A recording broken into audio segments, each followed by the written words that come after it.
Ladies and gentlemen, you're welcome to the midday bilingual news on Equinox Television. Pascal Tanké, bon après-midi. Good afternoon, Glory Mala, mesdames, messieurs, bon après-midi et bienvenue aux 12h bilingues sur Equinox Television. Merci de nous choisir pour vous informer. En ouverture de ce journal, un présumé violeur de mineurs aux arrêts à la gendarmerie de Mimboman, Martin Gono Abomo, qui avait abusé sexuellement de plusieurs enfants âgés de 5 ans à 11 ans au quartier Toutoulich, a été présenté à la presse. Des premiers éléments d'enquête, il ressort que celui-ci avait endormi les parents pour mieux commettre ses forfaits. Le compte rendu de Rodrigue Ngassi et Gizogo. Fin de parcours pour Martin Abomongono, 36 ans, qui s'était spécialisé dans le viol des mineurs au quartier Toutouli, lequel avait provoqué la consternation après la découverte de ses forfaits via des vidéos issues de son téléphone. Les éléments de la brigade de gendarmerie de Mimboman lui ont mis le grappin dessus. Nous avons essayé de prendre les dispositions avec la compagnie de Mbombo pour interpeller ce monsieur au niveau de Ngong. Dans l'ancien quartier du présumé violeur, des témoignages l'ont accablé. Son ancien quartier qui était à Mimboman, on a saisi certains voisins qui nous fait part de ce qu'il a l'habitude de le faire. Usant de stratagèmes, Martin Gonabomo était arrivé à gagner la confiance des parents. Il me dit que je voudrais que tu me confies la garde de tes petits-enfants. Puisqu'on a ouvert une nouvelle école à Toutouli, il m'a dit qu'il était directeur de cette école. Comme j'avais déjà inscrit les enfants dans l'autre école, il m'a obligé d'aller prendre les enfants là-bas. Avec aplomb, il parvenait même à trouver le moyen de passer davantage de temps avec les enfants. Il me fait inscrire l'enfant au cours de répétition et c'est lui qui répétait l'enfant. Chaque matin, M. Abou me prenait les enfants, il les ramenait à l'école. Il rentrait avec eux, au point où je n'avais jamais eu l'idée, je n'avais jamais imaginé. Rassurés, les parents ne se doutaient de rien jusqu'à ce que le pire est arrivé. Ma petite soeur, elle m'appelle, elle me dit que M.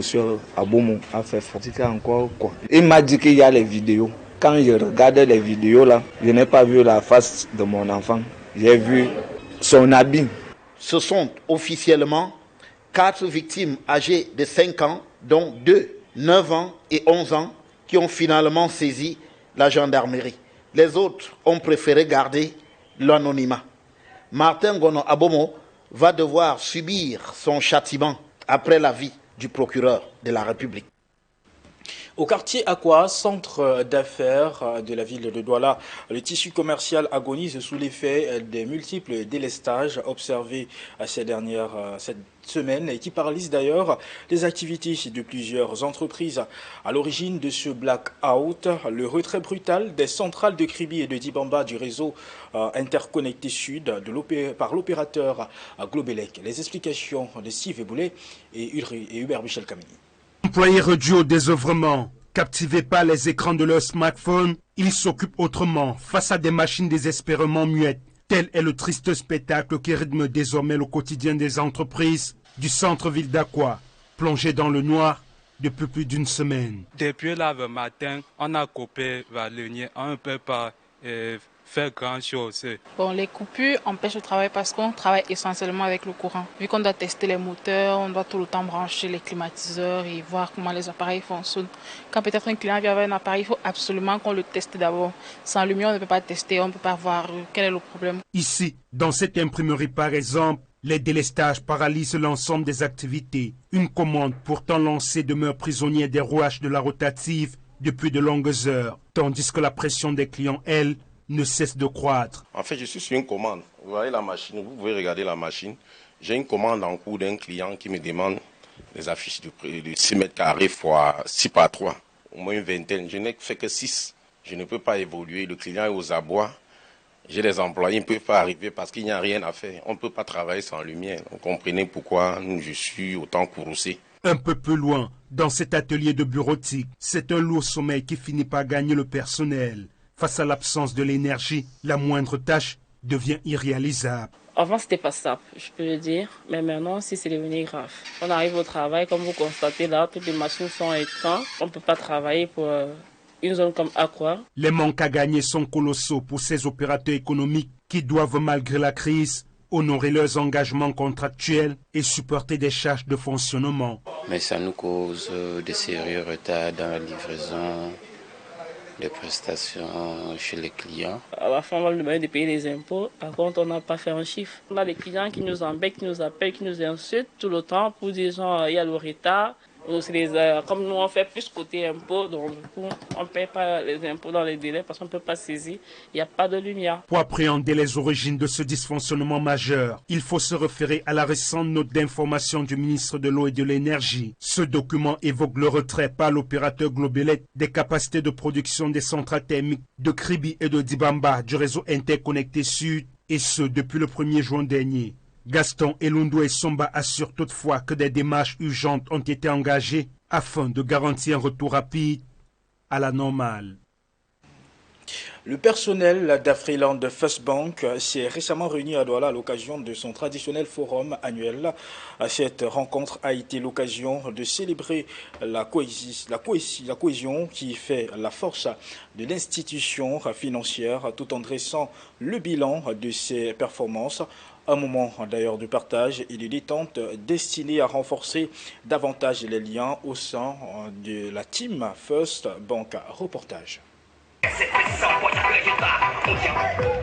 C'est dans une ambiance bon enfant que le personnel d'Afriland First Bank s'est réuni dans la capitale économique Douala pour son traditionnel forum annuel, un événement institutionnel majeur qui rassemble le personnel de la First Bank pour célébrer la cohésion de l'entreprise et dresser le bilan de ses performances. L'esprit First, c'est une façon de voir, c'est une façon de vivre que nous souhaitons pérenniser. Particulièrement au sein de la famille First Bank, nous avons ceci de particulier, que nous avons une mutuelle du personnel qui est un des bras séculiers de l'institution Afriland First Bank pour ce qui est de la gestion des ressources humaines.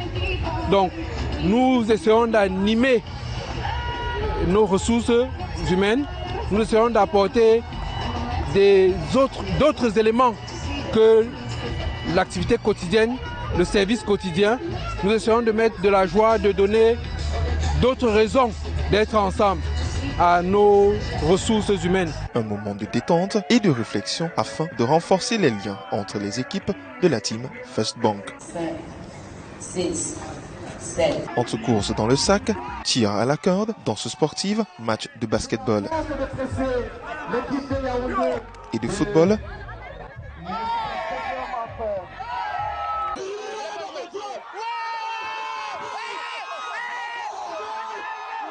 Le personnel de l'établissement financier n'a pas boudé sur le plaisir. Il faut dire que c'est une revanche depuis longtemps parce que les forats d'avant se sont joués à Yaoundé. Et Yaoundé nous a gagné toujours. Cette fois-ci, à Douala, on a remporté la victoire. Le forum, c'est toujours une occasion de retrouvailles, de convivialité. C'est l'occasion pour tous les agents de la First Bank de se rencontrer. Et puis, il faut dire que l'épreuve de football est quand même au cœur de cet événement habituellement.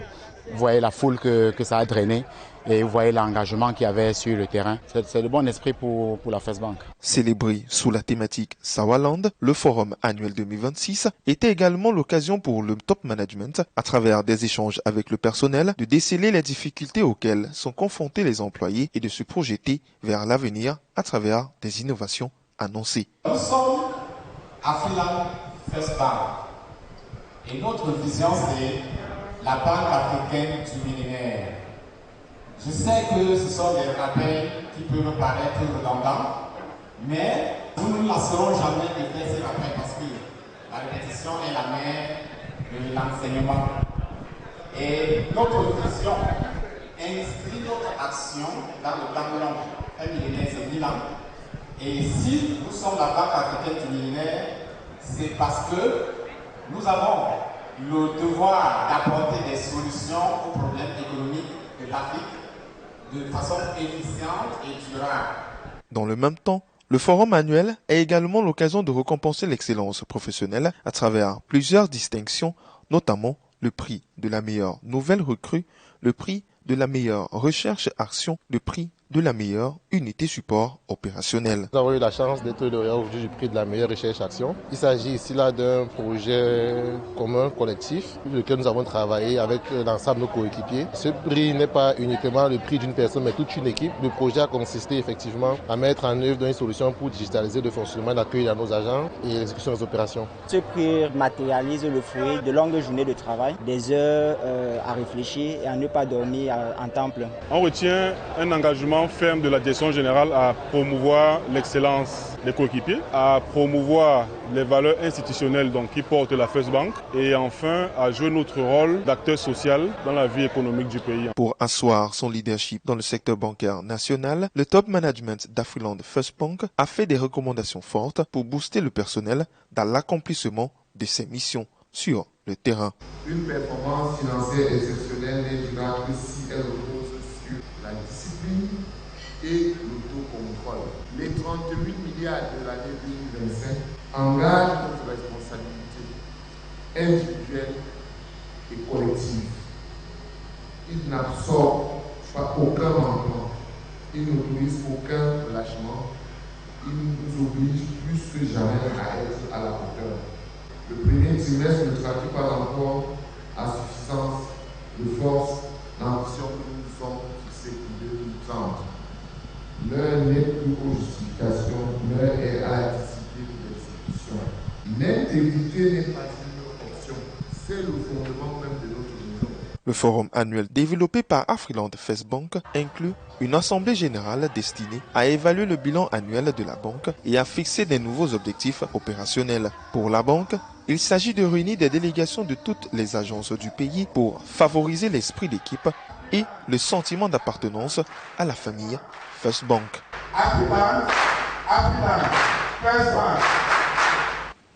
Fin de la première partie de ce midi bilingue. La seconde est en langue anglaise avec vous, Glory Mala. Good afternoon once more. Good afternoon to you, Pascal. Thank you. Ladies and gentlemen, you're watching the midday bilingual news on Equinox Television. As the 2026 GC official exams continue across the Cameroon, the installation of the CCT cameras in examination halls is emerging as a key tool in the fight against examination malpractices at different centers such as GHS Boya in Bukwango. Officials say the surveillance system has not only strengthened monitoring and supervision, but is also helping to prevent cheating, even as challenges such as unstable electricity supply continue to affect effectiveness in some centers. Rex Afon tells us more.